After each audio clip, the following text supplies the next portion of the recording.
Well, today we have Dr. Rajesh Patel, and with him we also have the presence of Dr. Puneet Tiwari. We're going to be talking about stone and, of course, with the BPH. And I would be requesting all of you to kindly have all the information which is going to be delivered to you through this video. Very welcome. Thank you very much. सब start करते हैं आपसे. बहुत ही ज़्यादा एक common question होता है कि अगर हमें स्टोन है तो हमें कैसे पता चलेगा. सी मोस्ट कॉमनली स्टोन्स वाले पेशेंट पेट में दर्द लेकर प्रेजेंट करते हैं. वो दर्द, पेट का दर्द राइट या लेफ्ट साइड मोस्टली रहता है. समटाइम्स किसी पेशेंट को यूरिन में शिकायत भी रह सकती है, यूरिन बार बार आना या यूरिन करने में डिफिकल्टी होना. समटाइम्स किसी पेशेंट को दर्द के साथ वॉमिटिंग की शिकायत भी होती है. तो किसी पेशेंट को अगर ये सिम्टम्स हो, दर्द which is more on the right और left side along with plus minus vomiting, ऐसे किसी पेशेंट को इस टाइप के सिम्टम्स आते हैं तो स्टोन्स होने की शिकायत ज़्यादा हो सकती है. सो मैं डॉक्टर पुनीत से पूछना चाहूँगी, जब हम बीपीएच की बात करते हैं तो बहुत से पेशेंट ऐसे होते हैं जो सोचते हैं ये तो उम्र के साथ होने वाली प्रॉब्लम है, सबको होती है, हमें भी हो रही है. बट क्या हम इन एनी एक्सटेंट उसको कंट्रोल कर सकते हैं अगर हम पहले से अर्ली डायग्नोसिस में अपना चले तो?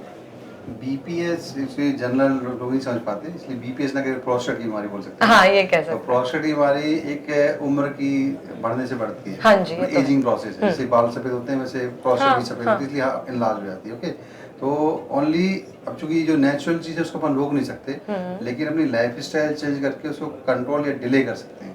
कैसे लाइफस्टाइल चेंजेस ला लाइफस्टाइल से मतलब कि कभी यूं होल्ड नहीं करिए, रोके नहीं, ताकि तुरंत चले जाए. और नेचुरल डिजायर है उसको आपको रुकना नहीं है. अगर आपकी इच्छा हो रही है तो कई लोग जैसे न्यूज एंकर्स हैं या फिर वो किसी शॉप का व्यक्ति है, वो रोके रहता तो उससे ब्लडर ओवर स्ट्रेस होता है और लॉन्ग टर्म में जो सिम्टम 5 साल बाद आने वाले उसको अर्ली सिम्टम आ जाता है. तो कभी रोकना नहीं चाहिए उनको, टाइम से जाइए. मतलब हर 3-4 घंटे में करना है, चाहे लगे नहीं लगे तो फिर बहुत ज़्यादा डिले नहीं करना है. और पानी की मात्रा बहुत एक्सेस ना करें, थोड़ा थोड़ा पी सकते हैं. और अपने जो ऐसी पदार्थ जो कि इनको ज़्यादा बनाते हैं उनको अवॉइड करें, इवनिंग आवर्स में, रात में ना उठना पड़े. तो इन सब मॉडिफिकेशन से आप उसको डिले कर सकते हैं, पर रोक नहीं सकते. ओके सर, दोबारा स्टोन के पास पहुंचते हैं और आपसे मैं ये जानना चाहूँगी कि जब हम स्टोन की बात करते हैं तो बहुत सारे मिथ्स हैं, बहुत सारे मिसकंसेप्शन है, और आई एम श्योर कि आपके पास भी पेशेंट्स ऐसे मिथ्स को लेके आते होंगे. तो मैं चाहूंगी कि आप हमारे व्यूअर्स के लिए उन मिथ्स को ब्रेक करें कि वो सच है और कितना झूठ है. एक्चुअली सबसे ज़्यादा कॉमन जब पेशेंट्स हमारे पास आते हैं, किसी भी साइज का स्टोन हो, मोस्टली पेशेंट्स बोलते हैं कि सर ये दवाइयों से निकल जाएगा क्या. ये सबसे कॉमन क्वेश्चन होता है. चाहे पेशेंट को 1 सेंटीमीटर स्टोन हो, 5 मिलीमीटर स्टोन हो या 2 सेंटीमीटर का भी स्टोन हो, तब भी पेशेंट ये एक्सपेक्ट करते हैं कि दवाइयों से निकल जाएगा या घुल जाएगा. तो मैं सभी लोगों को, अपने पेशेंट्स को, कॉमन पब्लिक को बताना चाहता हूँ, यूजुअली स्टोन्स 90 to 95% स्टोन्स किसी भी मेडिसिन से डिजॉल्व नहीं हो सकते. और mostly once the size of stone 1 centimetre या उससे ज़्यादा हो तो हमेशा सर्जिकल प्रोसीजर ही बेस्ट होता है. That is the only possible treatment. इसके अलावा बाकी कुछ पेशेंट्स ये भी पूछते हैं कि सर आयुर्वेदिक से निकल सकता है कि नहीं निकल सकता, होम्योपैथिक से निकल सकता है कि नहीं निकल सकता. बहुत सारे पेशेंट्स जो हमारे पास आते हैं काफ़ी लंबे समय तक आयुर्वेदिक और होम्योपैथिक ट्रीटमेंट लेकर ही आते हैं. और ऐसे ट्रीटमेंट डिले करने से मोस्टली बहुत सारे पेशेंट्स, हम लोग हर रोज़ कुछ पेशेंट्स देखते हैं जो कि किडनी खराब करके आते हैं बिकॉज ऑफ स्टोन्स. तो इम्पॉर्टेंट ये है कि अगर किसी को स्टोन है, फर्स्ट ऑफ ऑल उसका प्रॉपर डायग्नोसिस कराएं. और अगर उसमें आता है कि अगर स्टोन का साइज़ 8-9 मिलीमीटर या 1 सेंटीमीटर मोटा अगर 1 सेंटीमीटर उससे बड़ा स्टोन है तो उसे किसी भी यूरोलॉजिस्ट के पास जाकर के सर्जिकल प्रोसेस के थ्रू निकलवाना चाहिए. आज के डेट में बहुत अच्छे एडवांस सर्जिकल सर्जरीज अवेलेबल हैं which are endoscopic procedures also.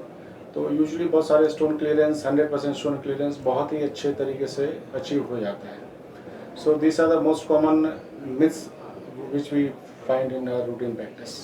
इसमें एक चीज ऐड करूंगा कि ऐसी दुनिया में कोई बियर नहीं बनी जो स्टोन को गला दे. हाँ, लोग बोलते हैं कि बियर पीने से स्टोन गल जाता है. ऐसा कोई बियर है नहीं जो स्टोन गला दे. तो अब बियर पीने से ओनली यूरिन की मात्रा बढ़ जाती है, इससे तो 4 लीटर पानी पी लो. बजाय बियर की हैबिट लगी तो फिर वो सब कुछ स्टोन में नहीं वैसे ही घुस जाएगा. एकदम करेक्ट. प्लस बियर के साथ एक और डिसएडवांटेज है. फायदा ये है कि डायबिटीज बढ़ाता है, यूरिन की वॉल्यूम बढ़ा देता है, जो कि हम एक्स्ट्रा पानी पीकर निकाल सकते हैं. बट साथ में दिक्कत है बियर में ऑक्सलेट का कंटेंट बढ़ जाता है. सो समटाइम्स स्टोन तो निकल सकता है, साथ में पर ऑक्सलेट स्टोन्स बनने के चांसेस बढ़े जाते हैं. So this is one more drawback of taking a beer. So beer is a big no no. या सो आपसे ही मैं जब हम सर्जरीज की बात कर ही रहे हैं तो मैं पूछना चाहूंगी कि बीपीएच में कब जाके सर्जरी मैंडेटरी नेसेसरी हो जाता है, और ऐसा भी कोई पॉसिबिलिटीज है कि हम सर्जरी को अवॉइड कर सकते हैं? अगेन बीपीएच इस प्रोस्टेट की बीमारी है ना। हाँ, प्रोस्टेट की प्रोस्टेट की बीमारी में हाँ जी। सर्जिकल इंडिकेशंस बहुत लिमिटेड होते हैं। हाँ 90% जो लोग होते हैं वो केवल दवाई यूज ठीक आते हैं, कोई टाइम से दिखाएं, है हाँ, ना। प्रोवाइडेड। हाँ, जैसे रात में आप एक बार से ज्यादा उठ रहे हैं, इसका मतलब कुछ गड़बड़ है, दिखा लीजिए, आपकी एज 50 से ऊपर है, और अगर जो लोग एक बार भी नहीं उठ रहे हैं रात में, उनको कोई प्रॉब्लम नहीं। कोई प्रॉब्लम नहीं है। अगर आप एक बार भी उठ रहे हैं तो भी प्रॉब्लम, एक बार से ज्यादा, एक तो भी बार ठीक है। normal, हाँ। अगर 3-4 बार उठ हाँ, रहा है तो problem कोई, है। तो फिर प्रॉब्लम है, Yes, दिखाना हाँ, जरूरी है, हाँ। और जितना जल्दी हो सके दिखाना हाँ, जरूरी उसमें है। 90% लोग टाइम से ट्रीटमेंट लें तो दवाई से ठीक भी आते हैं, लेकिन और अगर हम नहीं ले रहे हैं टाइम से और लेट आ रहे हैं, जटिलता आएंगी। क्या क्या मतलब जटिलता है? जैसे ब्लीडिंग होना, ब्लड आना यूरिन में, जैसे किडनी फेल हो जाना, या फिर स्टोन्स का बन जाना बिकॉज ऑफ प्रोस्टेट, और इन्फेक्शन बार बार होना, ये 4-5 चीज़ें हैं। यदि ये सब पेशेंट होता है और दवाई भी खा रहा तो भी ये चीज़ें आ रही हैं, बार बार इन्फेक्शन हो रहा, तो फिर प्रोस्टेट ऑपरेशन करना होता है। सिमिलरली अगर स्टोन का हम अर्ली डायग्नोसिस नहीं करते हैं तो उसमें क्या क्या प्रॉब्लम्स बाद में पेशेंट को झेलनी पड़ सकती है? See most common urine infection है, यूरिन में ब्लड आ सकता है, और to larger extent sometimes kidney fail भी हो सकती है। Oh. बहुत सारे पेशेंट्स ऐसे आते हैं जो दोनों तरफ स्टोन्स रहते हैं, because of stones kidney failure के साथ पेशेंट्स आते हैं। तो स्टोन एक ऐसी बीमारी है जिसका इलाज बहुत इजीली अवेलेबल है, बहुत अच्छा है, और जिसको नेग्लेक्ट करने से आपकी किडनी खराब भी हो सकती है। तो स्टोन्स की बीमारी को बहुत लाइटली नहीं लेना चाहिए और सही समय पर सही इलाज करवाना चाहिए।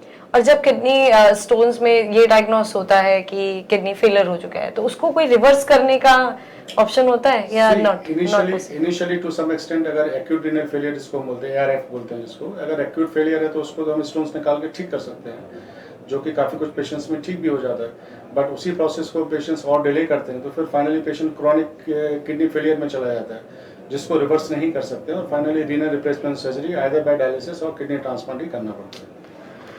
Okay, thank you so much, gentlemen. It was very amazing having both of you on board with us. Thank you. Thank you. बहुत ही अच्छा लगा आप लोगों से बात करके। Thank you. Same here. I'm seeing how you are, this is up, हाँ, Ellen Zoli. up. Up.